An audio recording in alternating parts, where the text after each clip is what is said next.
살아계신 하나님 아버지, 감사와 찬송과 영광을 올려드립니다. 오늘도 저희들에게 생명을 주시고 새로운 한 날을 허락하시고 하루를 시작하며 아버지의 집, 주님의 몸된 보좌, 이 은혜의 보좌 앞으로 저희를 불러주셔서 하나님 앞에 찬송과 기도와 말씀을 전하고 들을 수 있는 그런 복된 시간을 저희들에게 허락하시니 아버지 감사합니다.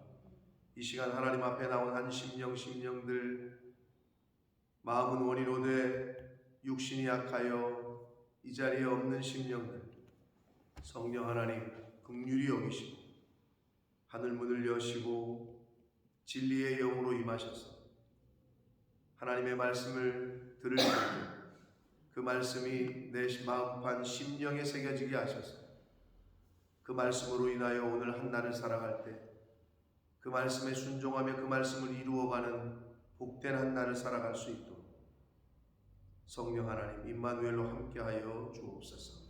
이 시간 저희의 의지를 드려, 마음을 드려, 귀를 열고 눈을 열고 입을 열고 마음을 열어 하나님의 말씀을 받겠사오니 성령 하나님 임마누엘로 함께해 주옵소서.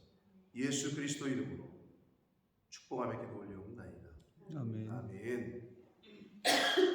자, 마태복음 5장, 6장, 7장 산상수훈의 말씀이 계속되고 있습니다.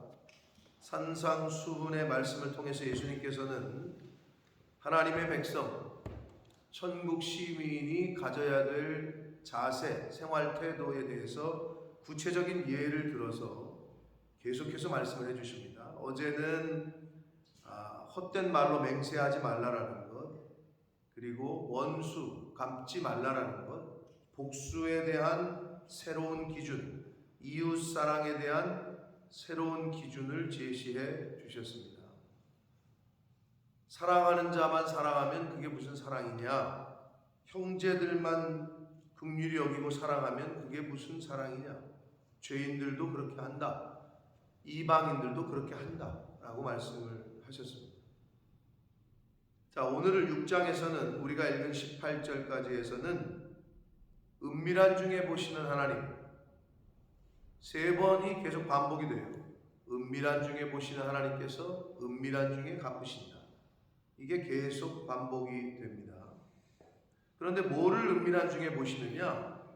저와 여러분의 행위와 그 마음을 은밀한 중에 보시는데, 특별히 첫 번째는 외식적인 부재에 대한 경계를 하십니다. 부재를 하는 것, 남을 돕는 것, 베푸는 것, 이거를 은밀한 중에 하라는 거예요. 그리고 외식적인 기도에 대한 경계의 말씀을 하셔요. 성도와 그렇지 않은 세상 사람들과의 가장 차별되는 것은 예배 생활이죠. 말씀을 얼마나 가까이 하느냐, 얼마나 기도 생활을 하느냐, 이게 교회를 안 다니고, 즉 예수 믿는 사람들과 그렇지 않은 사람들과의 차이라는 거예요. 그런데 당시에 많은 사람들이 외식적인 기도를 하고 있었기 때문에 남들에게 보이려고, 그러니까 티내려고 했기 때문에 그거에 대한 경계의 말씀을 하십니다. 그래서 기도의 모델로 오늘날까지 전해지는 너희는 이렇게 기도하라 라고 기도의 모델로 샘플로 주신 우리가 흔히 말하는 주기도문을 말씀을 하십니다. 그리고 마지막으로는 외식적인 금식에 대한 말씀을 하셔요. 이렇게 크게는 구제와 기도와 금식에 관한 말씀이 오늘 단락에 기록이 되어 있습니다. 굉장히 중요한 말씀들이 많은데 아무튼 한 절씩 보시면서 다시 한번 본문에서 주시는 예수님의 그 교훈을 받도록 하겠습니다. 1절입니다. 사람에게 보이려고 그들 앞에서 너의 의를 행하지 않도록 주의하라. 이 말씀을 왜 하셨겠어요? 그런 사람들이 많았다는 거죠. 너의 의를, 자신의 의를 사람에게 보이려고 행하는 사람들이 많았기 때문에 그렇게 하지 말라라고 예수님이 말씀하셔요. 왜냐하면 그렇게 하지 않으면 하늘에 계신 너희 아버지께 상을 받지 못한다.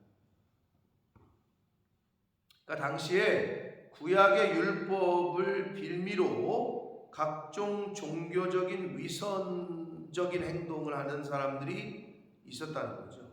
그래서 예수님께서 율법의 완성자로 마침으로 오신 예수님이 그 모습을 보시고 직접적으로 이제 얘기하시는 거예요. 특히 잘 아시는 바리새인들, 종교 지도자들에게 아주 대놓고 얘기를 하시는 거예요. 그래서 첫 번째, 구제할 때 외식하는 자가 사람에게 영광을 받으려고 회당과 거리에서 하는 것 같이 너희 앞에 나팔을 불지 말라. 진실로 너희에게 이르노니 그들은 상을 이미 받았다. 외식 이런 거를 제일 잘하는 게 오늘날에는 뭐 정치인들. 제가 얼마 전에도 말씀드렸고 지난번에도 말씀드렸는데 수해 현장 가가지고 피해를 입었는데 도와주러 갔단 말이에요. 근데 기자들이 막 몰린단 말이에요. 그 증거를 남겨야 되니까 나 이런 일 했다. 그래서 이제 가가지고 사진을 찍는데 근데 또 다행히 비가 끝나고 해가 쨍쨍 났나 보지. 그러니까 국회의원 중에 하나가 분위기상 비가 내려줘야 이게 좀 그럴듯한데 비가 막 내리는데 수해 현장 삽들고 있는 게 그렇지 이게 해가 나니까 안 산다 이거지. 아니 그게 지금 비 피해를 맞은 사람들 앞에서 할 소리냐고. 자기도 모르게 튀어나온 거지 진심이. 비가 막 내려줘야 비 맞으면서 일하는 게 좀 그럴듯한데 말이야. 그게 자신의 속마음이 튀어나온 거죠. 그래서 난리가 났었잖아요. 이제 그런 것처럼 그 당시에 구제할 때에도 나팔을 부는 거지. 나 지금 이 사람 도와주고 있다. 나 이 사람 지금 나 이만큼 도네이션 했다. 이거를 드러내는 거를 하는 사람들이 많았던 거죠. 그래서 예수님께서는 야 그렇게 하는 건 소용없다. 이미 자기 상을 받았고 하늘에선 상이 없다 라고 가르치시면서 구제할 때 오른손이 하는 것을 왼손이 모르게 해라 라고 말씀하십니다. 그러니까 은밀히 하라는 거죠. 은밀히 소리 내지 말고. 그래서 내 구제함을 은밀하게 하라. 은밀한 중에 보시는 너희 아버지께서 갚으시라. 왜 하나님께서는 은밀한 중에 보실까요? 그러니까 우리가 느끼지 못하게 하나님이 지금 날 보고 계신가? 차라리 어떤 생각을 해요?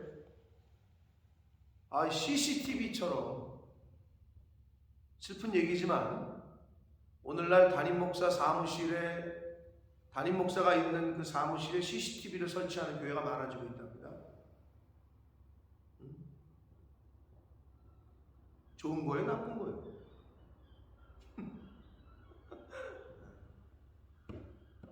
여러 가지 일이 은밀한 중에 벌어지나 보지 거기서? 저는 솔직히 그렇게 할 거면 목회자들 잘못이긴 한데 그렇게 할 거면 당회를 오픈했으면 좋겠어. 당회하는 모습을 다 일반 성도들이 보게. 도대체 거기서 어떤 말들이 오가며 어떻게 우리 교회의 리더십들이 언행심사를 하는지를 아니 담임 목사실에만 왜 오픈을 해? 뭐 감시하겠다는 거예요? 참 씁쓸한 얘기예요. 근데 어떤 의미에서는 하나님이 지금 너 보고 있다. CCTV가 설치된 곳엔 사람들이 어떻게 해요? 행동을 조심하잖아요. 다 기록에 남으니까. 어떤 의미에서는 하나님이 너 지금 보고 있다. 이렇게 다 알게끔 모든 인간이 그러시면 근데 물론 그러고 계시긴 하지. 해를 떠서 밤에 달과 별을 띄워서 내가 존재하고 있다 알려주고 있는데도 사람들은 그걸 모르니까 눈이 가려진 사람들은. 그런데 아예 사람들이 다 알게 한다면 어떻게 할까요? 그럼 변별력이 없는 거죠. 하나님이 보고 계신다. 코람데오가 없는 거지. 진짜로 보고 있는 걸 느끼게 한다면 진짜 애가 나를 믿는 건지 아니면 내가 지금 보고 CCTV가 있으니까 그럴듯 행동하는 건지를 분간이 안 되잖아요. 뭐 그런 것 같아 제가 볼 때. 근데 하나님이 이미 나타내셨어. 오늘도 태양을 띄우시고 밤에는 달과 별을 띄우시고 내가 지금 있다 여기 존재한다 라고 우주 만물 가운데 나타내셨기 때문에. 근데 우리는 어쩔 때는 하나님 없는 것처럼 집안에 어르신이 없는 것처럼 행동을 하잖아요. 부모가 떡하니 있는데 경거망동을 한다는. 그렇게 살아서는 안 된단 말이에요. 그러니까 은밀한 중에 보시는 하나님이라고 말씀을 하시면서 그 은밀한 중에 보시는 하나님께서 갚으신다라고 말씀합니다. 그래서 외식하는 구제에 대한 경계를 첫 번째로 말씀을 하셨고, 두 번째는 또 너희는 기도할 때에, 기도하는 거에 대해서 얘기를 하셔요. 외식하는 자와 같은 기도를 하지 말라. 그들은 사람에게 보이려고 회당과 큰 거리 어귀에서 기도하기를 좋아한다. 이게 외식하는 사람들의 사람에게 보이려고 기도하는 것의 특징이고요. 하나님과 은밀한 중에 기도하는 사람들은 은밀한 골방에 들어가서 기도를 한다. 내가 진실로 너희에게 이르노니 그들은 자기 상을 이미 받았다. 그러시면서 너는 기도할 때에 내 골방에 들어가 문을 닫고, 이 문이 어떤 문이에요? 세상으로 향한 문이죠. 그죠? 마음에 세상에 관심을 두는 그런 마음의 문은 좀 닫고 끊어버리고 하나님을 향한 문은 좀 열고, 세상으로 향한 문은 닫고 은밀한 중에 계신 내 아버지께로 기도하라. 은밀한 중에 보시는 내 아버지께서 갚으신다. 그래서 우리는 나만의 골방이 있어야 됩니다. 성도는 자기만의 골방이 있어야 돼요. 하나님과 대면하는 것. 예수님의 골방은 어디였어요? 예수님이 집이 있어야 골방이 있지. 은유적인 표현을 제가 말씀드리는 거예요. 예수님의 골방은 어디였어요? 기도할 때 어디로 가셨어요? 산으로, 광야로. 그게 예수님의 골방 아닙니까? 여러분도 골방이 물론 내 집안에 있는 어느 장소가 될 수도 있지만, 내가 의지적으로 이렇게 좀 닫고 끊어버리고, 우리 한국 교회가 왜 복을 받았냐? 오피셜한 골방을 많이 만들었지. 기도원을 각 산에 거의 다 만들었어. 옛날에 이스라엘 사람들이 또는 그 이후에는 그리스 가보셨지만 높은 데 다 뭐가 있어요? 신전이 있잖아요. 높은 곳에 가서 이게 높으면 이 신과 가까운 줄 알고 높은 곳엔 다 전한대. 물론 이제 이방 신을 섬기던 신전이긴 하나 비슷한 거죠. 근데 한국 교회는 산마다 기도원을 줬다. 그래서 속세에 있던 사람이 와서 좀 그런 시간을 가질 수 있고, 그게 어떤 의미에서는 한국 교회의 골방이었을 수 있습니다. 그럼 요즘은 어떻을 것 같아요? 여러분이 가시던 기도원들 떠오르는 거 있어요? 수원의 칠보산 기도원, 한월산 기도원, 무슨 삼각산 기도원, 오살리 기도원, 안양의 갈멜산 기도원. 요즘 기도원 가는 사람들 거의 없습니다. 많이 할아버지 세대, 아버지 세대까지지 우리 자녀들이 저 때만 해도 고등부 수련회 간다, 한월산 기도원 간다, 오늘날 그래봐 기도원 간다 그래봐 고등부 임원들이 어디서 온 전도사님이요? 이럴 거리요. 별에서 오셨나? 어디로 가야 돼? 학생 수련회 MT는 대면 콘도로 가야지. 에버랜드 무슨 어디로 가야지. 많이 바뀌었어요. 기도원 가는 학생부 수련회를 기도원으로 데리고 간다? 가서 저녁마다 집회 참석하고 밤에 같이 모여서 동그랗게 모여서 기도하고. 제 생각에는 우리 박 목사님 때도 수련회 그런 거 기도원으로 학생 때 가본 적 있어요? 네, 여기까지는 그랬던 것 같은데 요즘은 아마 데리고 가는 전도사님들도 없을 거고 거기를 가려고 하는, 물론 있긴 있겠지만 흐름이 많이 바뀌었다는 거죠. 그래서 골방에 가서 기도하라. 그러시면서 또 장소에 관한 거 말씀하시면서 내용에 관한 걸 말씀하셔요. 또 기도할 때에 이방인과 같이 중언부언하지 말라. 그들은 말을 많이 하여야 들으실 줄 생각한다. 여러분 생각해 보세요. 기도하다가 왔는데 끝났는데 집에 오는 길에 아참 이 기도를 안 했네. 그러면 기도한 것만 하나님이 들어주고 기도 안 한 건 안 들어주시나? 그렇진 않죠. 우리보다 우리에게 있어야 할 것이 무엇인지를 더 잘 아시는 하나님. 그래서 기도의 내용을 우리가 하도 이제 너무 어린아이 같은 기도를 하니까 아빠 이거 줘요 저거 줘요. 어린아이들은 절대로 부모의 마음을 헤아리면서 기도하지 않아요. 뭘 달라고 하지 않아요. 우리가 흔히 하는 말로 그게 철이 안 들었다라는 거고, 철이 든 자녀의 대화, 부모하고의 대화는 좀 다르죠. 아이 먹어도 철이 안 들으면 세상 사람들이 혀를 차잖아요. 영적으로도 철이 안 든 사람들과 대화를 하면 이제 고개가 갸우뚱하는 경우가 있죠. 예수님께서 이방인들과 같은 기도하지 말아라. 그들을 본받지 말아라. 구하기 전에 너희에게 있어야 할 것을 너희 하나님은 다 아신다. 그러므로 그러시면서 이제 기도의 모델, 샘플, 오늘날까지 전해지는 주기도문을 가르치십니다. 너희는 제발 기도할 때 이렇게 기도해라. 그러시면서 주기도문을 말씀하시죠. 하늘에 계신 우리 아버지여, 이름이 거룩히 여김을 받으시오. 최초로 기도의 대상을 불러요. 누구에게? 하늘에 계신 너희 아버지께 기도하는 거예요. 그분의 이름을 높이면서. 사실 주기도문의 분해를 해보면 세 가지의 하나님의 영광을 구하는, 세 가지의 인간에게 필요한 것들로 구성되어 있거든요. 그래서 나라가 임하시오며, 이거는 직역하면 나라가 오게 하소서 이겁니다. 하나님의 나라가 오게 하소서. 그리고 뜻이 하늘에서 이루어진 것 같이 땅에서도 이루어지이다. 이것은 당신의 하나님의 뜻이 이루어지게 하소서. 이런 의미고, 여기까지가 하나님에 대한, 하나님의 이름이 거룩히 높임을 받으시라, 하나님의 나라가 오게 해달라, 하나님의 뜻이 이루어지게 해달라. 이 세 가지고요. 그리고 나머지 세 가지 인간에게 필요한 일용할 양식을 달라고 기도하라는 거예요.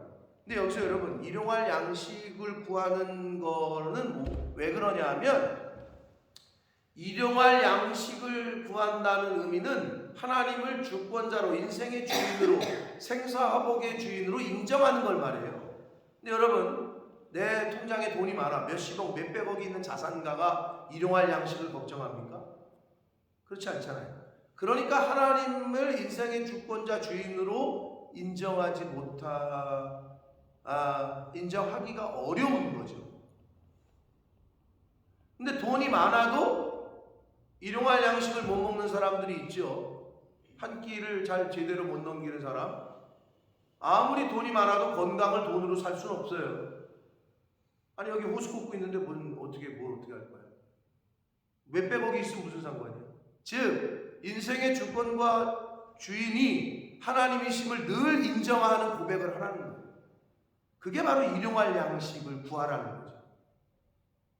그거는 출애굽 때 광야에서 하늘에서 만나 하루 먹을 거 내리시던, 거기서부터 훈련을 시키신 건데 이게 잘 안 되는 거지, 인간이.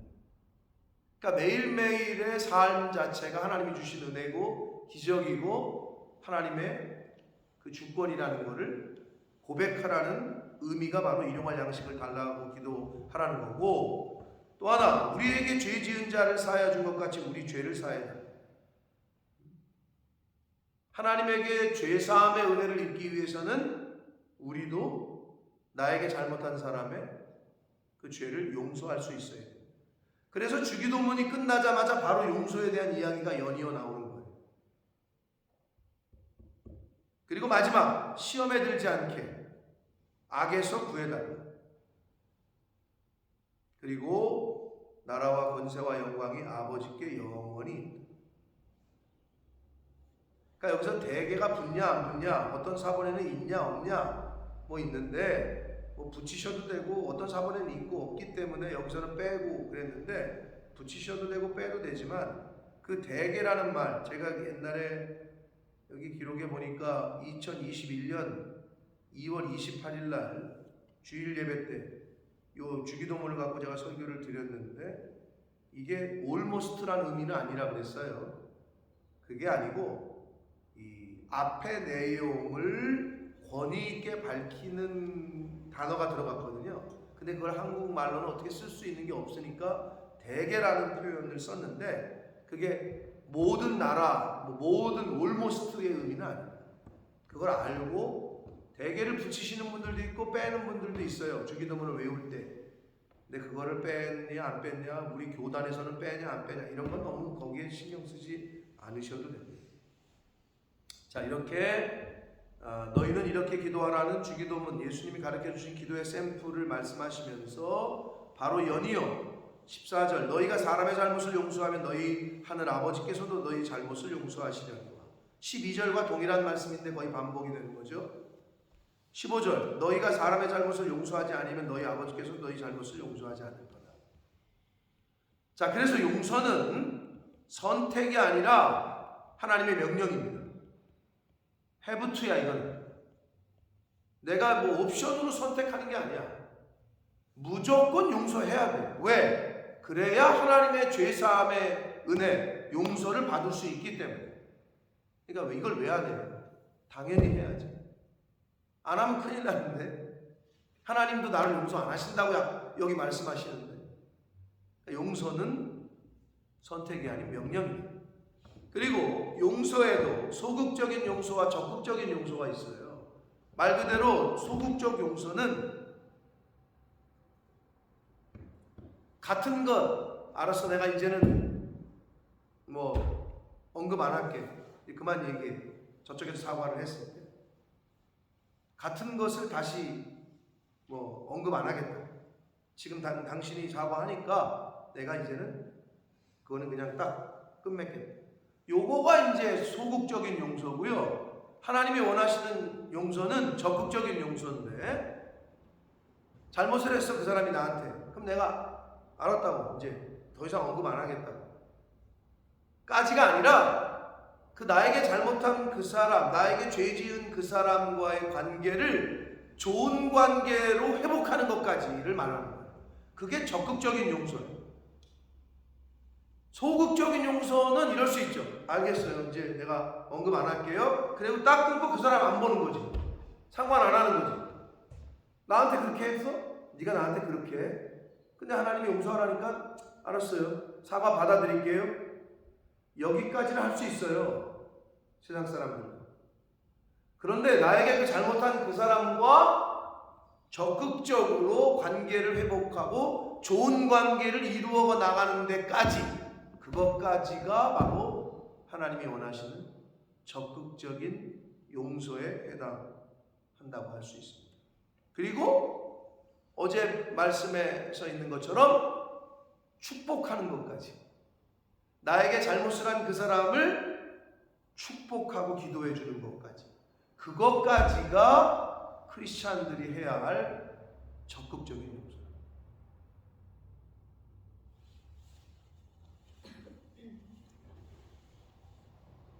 그게 이제 예수님의 모습이고 스데반 집사님의 모습이고,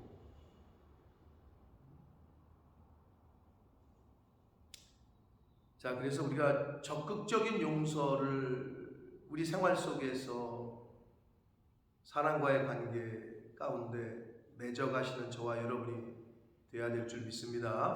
아멘.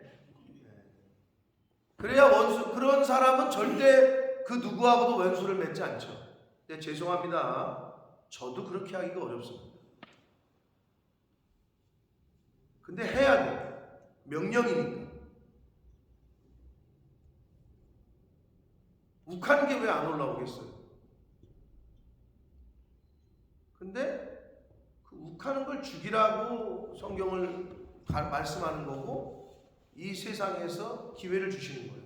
너 천국 오기 전까지 그것 좀 죽여라. 그러라고 생명을 연장시키고 있는 거라. 그거를 고치라. 그 욱하는 거야. 자, 그 다음에 이제 마지막 단락에서 16절부터 금식에 대해서 말씀하셔요. 금식할 때에 너희는 외식하는 자들과 같이 슬픈 기색을 보이지 말라. 그들은 금식하는 것을 사람에게 보이려고 얼굴을 흉하게 한다. 내가 진실로 너희에게 이르노니 그들은 자기 상을 이미 받았다. 그러시면서 너는 금식할 때 머리에 기름을 바르고 얼굴을 씻어라. 포마드 여기 머리 기름 바르잖아. 머리 기름 옛날에 뭐 바른다 그랬지? 하여튼 머리 기름 있잖아요. 이렇게 머리 기름 발라가지고 그런 단정하게 해라. 그거는 이제 그 표면적인 의미고, 행간은 뭐냐면 기름을 바른다. 이 말은 기름은 항상 여러분 이렇게 생각하시면 거의 100%는 뭐 아무튼 거의 10중 8구는 맞아요. 기름은 이퀄 성령이야. 성경에서는. 그래서 성령의 기름을 부어달라 이렇게 말씀하잖아요. 여기서 기름을 바른다는 것은 성령의 임재 가운데 함께 해야 된다. 금식은 하나님의 영과 함께 하지 않는. 그래서 여러분 금식한다는 거, 목사님들이 기도원 가서 금식하면 밥만 굶는 게 아니에요.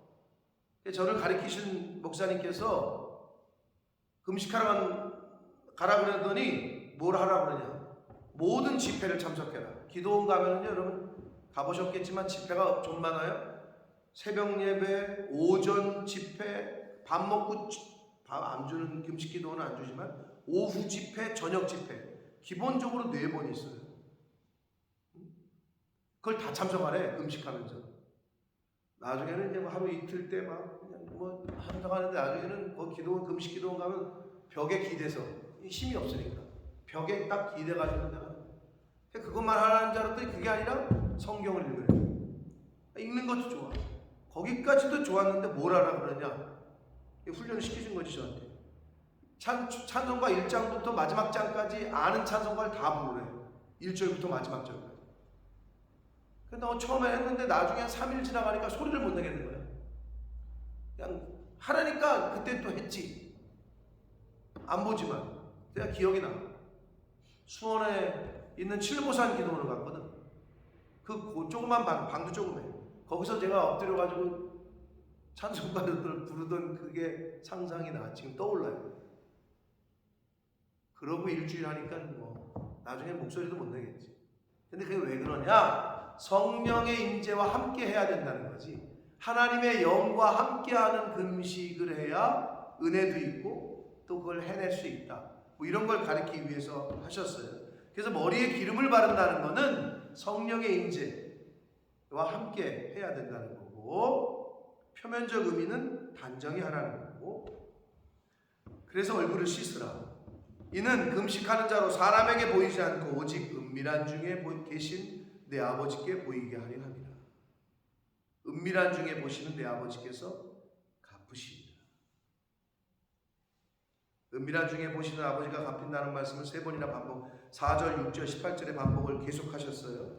자, 그 다음에 이사야 58장 6절과 7절에 보면 내가 기뻐하는 금식은 하면서 말씀하신 거 기억해요. 억눌린 자를 자유케 하고, 그 말씀 나오잖아요. 그래서 이 성경에서 가르쳐 주시는 금식은 첫째로는 자기 욕망을 절제하라는 의미가 있고, 두 번째로는 자기의 권리를 하나님이 기뻐하시는 선과 의를 위해서 포기하는 것, 그게 금식이라는 거예요. 그러니까 밥만 안 먹는 거 말고 자기의 욕망을 내 옛사람을 죽이기 위해서고 새 사람을 살리기 위해서 한다는 거죠.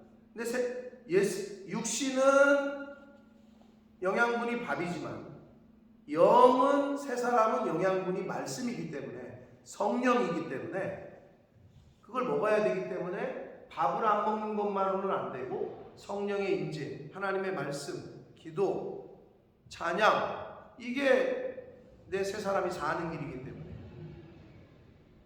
그래서 그 금식의 의미는 나의 권리, 내가 먹을 수 있지만, 내가 취할 수 있지만, 내가 할 수 있지만 하나님이 기뻐하시는 선과 의를 위해서 할 수 있는 걸 안 하고, 가질 수 있는 걸 안 갖고, 먹을 수 있는 걸 안 먹고, 요거를 훈련하는 게 금식의 참된 교훈이라는 거죠.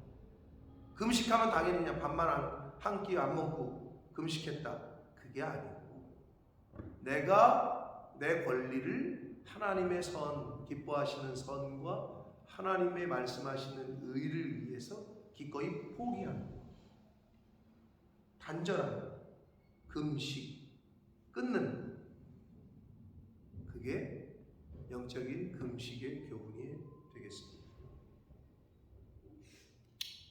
사랑하는 성도 여러분, 산상수훈, 예수님의 직접 말씀하시는 교훈이에요. 복음서를 우리가 지금 다시 하고 있는데, 우리 교회에서 새벽 예배 본문으로서는 5년 만에 다시 지금 채택이 된 거고, 지금 뭐 큐티책을 따라서 본문을 가고 있는데, 너무 귀한, 다시 한번 묵상하고 되새기는 이 복음서의 말씀을 할 때 예수님의 산상수훈, 말로만 우리가 맨날 하고 듣는 그 유명한 예수님의 직접 가르쳐 주신 이 교훈의 말씀을 다시 한번 잘 새기셔서 우리의 생활 가운데 그렇게 좀 실천할 수 있고, 이제 예수 믿는 사람 신앙생활 이쯤 하셨으면 구제는 어떻게 하고, 기도는 어떻게 하고, 금식은 어떻게 하는 건지 이제 오늘 또 들으셨으니까 이제 그렇게 신앙생활 할 수 있고, 오늘 주신 교훈의 말씀을 잘 새기셔서 그리스도의 장성한 분량에까지 조금씩 성장해가는 그러한 신앙생활을 하시는 저와 여러분이 되시기를 예수 그리스도 이름으로 축복합니다. 살아계신 하나님 아버지, 감사와 찬송과 영광을 올려드립니다. 아버지 하나님, 오늘도 저희들의 생명을 연장시키시고 새로운 한 날을 허락해 주셔서 하루를 시작하며 이 아버지의 집에, 주님의 몸된 교회에 이 은혜의 보좌 앞으로 저희를 불러주셔서 하나님께 찬송하며 또 기도를 드리며 생명의 말씀을 전하고 듣게 하시니 아버지 감사합니다. 하나님 아버지, 이 시간 하나님 앞에 나온 한 심령들에게 오늘 주신 그 말씀을 따라 하나님 앞에 가는 그 순간까지 하나님이 기뻐하시는 구제, 하나님이 기뻐하시는 기도 생활, 하나님이 기뻐하시는 금식 생활을 예수님이 가르쳐 주신 그 교훈대로 그렇게 하다가, 행하다가 하나님 앞에 서는 저희들 모두가 될 수 있도록 성령 하나님, 저희들의 연약함을 도우시고 저희들의 결심과 결단 위에 임마누엘로 함께해 주옵소서. 예수 그리스도 이름으로 축복하며 기도드리옵나이다. 아멘. 하늘에 계신